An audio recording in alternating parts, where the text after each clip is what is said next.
Mga do's and don'ts kapag may mga estudyante ka na umiiyak. Number one, na wag niyong gagawin. Ang sigawan ng bata kapag umiiyak sila. Dahil mas matatakot sila at mafe-feel nila na hindi ka safe na tao na pagkatiwalaan nila. Pangalawa, kapag nagawa mo na napapasukin ng bata sa loob ng silid-aralan, wag mo hayaan na makita nila ang kanilang magulang or kung sinong naghatid sa kanila. Never. Kahit maglampasay pa siya dyan, kahit mag-iiniyak pa siya dyan, wag niyo nang pakita muna. Ikaw na dapat ang bahala bilang isang guro. Dahil hindi yan titigil hanggat nakikita niya ang kanyang nanay or kung sino ang guardian niya na naghatid sa kanya. Pangatlo, wag mo agad siyang pigilan na wag umiyak. Hayaan mo lang siyang umiyak dahil bilang isang bata, yun yung nature nila talaga, yung umiyak. So, hayaan mo lang siyang umiyak at mag-contemplate sa sarili niya. Kasi pagka pinigilan mo yan, ikaw din ang mahihirapan.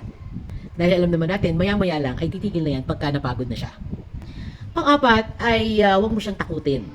Huwag mong takutin na may aswang or may mangyayari sa kanyang masama or may mangyayari sa kanyang hindi maganda kapag hindi siya tumahan or tumigil ng pag-iyak. Dahil mas matatakot siya at hindi talaga siya lalong tatahimik.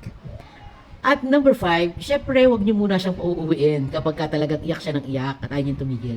Gumawa ka muna ng paraan. Gawin mo muna na pakalmahin siya at gawin mo muna yung mga strategies mo para kahit papaano makita mo kung alin ang effective doon.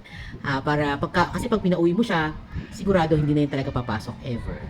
So, yung mga dapat gawin ay sa susunod na video. Watch for more videos.